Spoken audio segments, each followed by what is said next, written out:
Well, we recently defined the phrase open in Y to mean that a subspace of Y is open in the subspace topology on Y.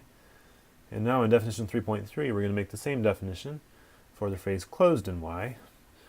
It's going to mean that a subset C of Y is closed in the subspace topology on Y. Okay. And then theorem 3.4 says that closed in Y kind of works just like open in Y in that if we have a subset Y in a topological space X with a subspace topology, then a subset C of Y is closed in Y if and only if it's equal to the intersection of some closed set D from X with the set Y. Okay. Same thing worked with open sets. So with that in mind, let's take a look at exercise 3.5. Let Y be the interval from 0 to 5, including the 5, and let it have the subspace topology inherited from the real numbers with the lower limit topology. In each case below, is the set open, closed, both, or neither in Y in this topology? Okay, well, let's remember what the lower limit topology is. Recall that basis for the lower limit topology is just intervals of this form right here, which include their lower limit but not their upper limit. But if you take unions of those, you can pretty quickly get these intervals, sort of the open intervals in the standard topology that you're used to. And if you sort of expand in whichever direction, you can get sort of these rays or indeed all real numbers. Okay. I should probably throw the, well, I said unions of these intervals, so if you take the union of none of them, you get the empty set. Okay, that's fine, which is also open.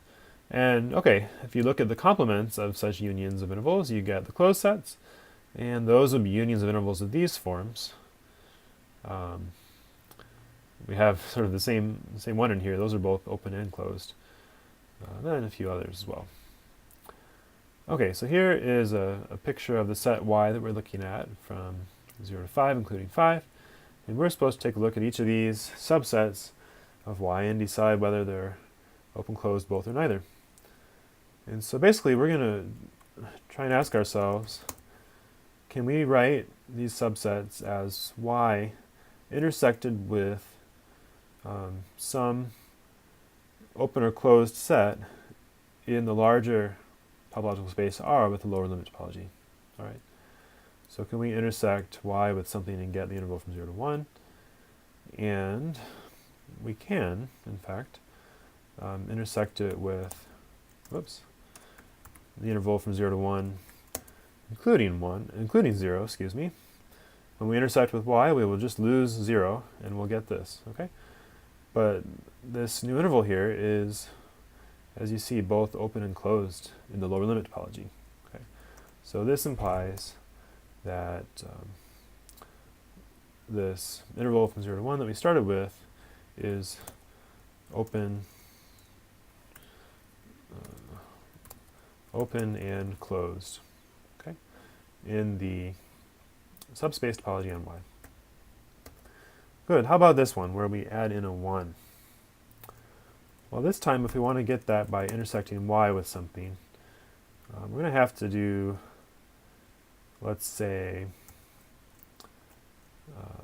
the closed interval from 0 to 1, or something of that nature. And that is closed, but it's not open, right?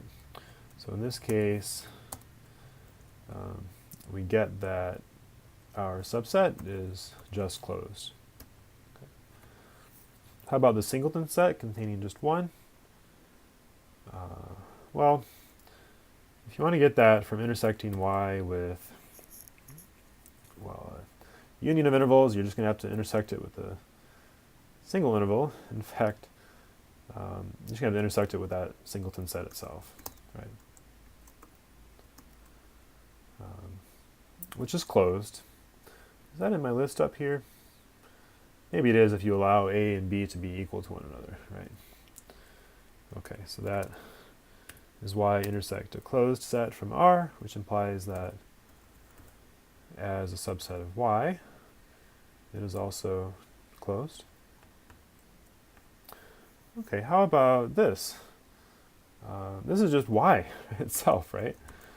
So we could do y intersect one of the simplest sets of all, just R itself, which of course is open and closed in any topology on itself.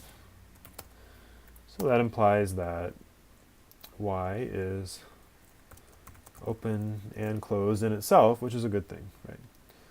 Should always be the case. Okay, how about open interval from 1 to 2? Well, that would be y intersect just the same interval again, right? Which is open but not closed in our topology.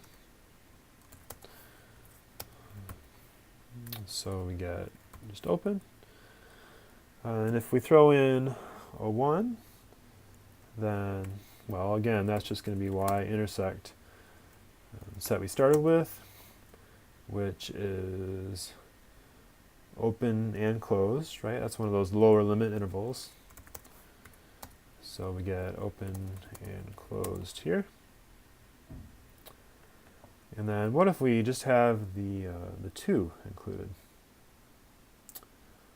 Well, you actually can't get that by intersecting y with any interval of these forms, okay?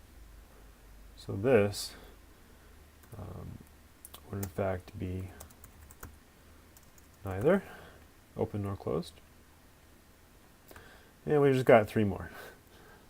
Interval from 1 to 2 is y intersect interval from 1 to 2, which is only closed. Okay. Interval from 4 to 5. Remember, the set sort of ends at 5, right? So we could take, okay, but I'm going to need something which is missing its left endpoint, right?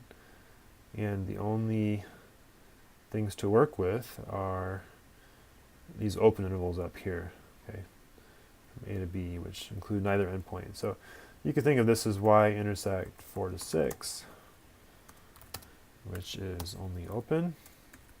So that's open.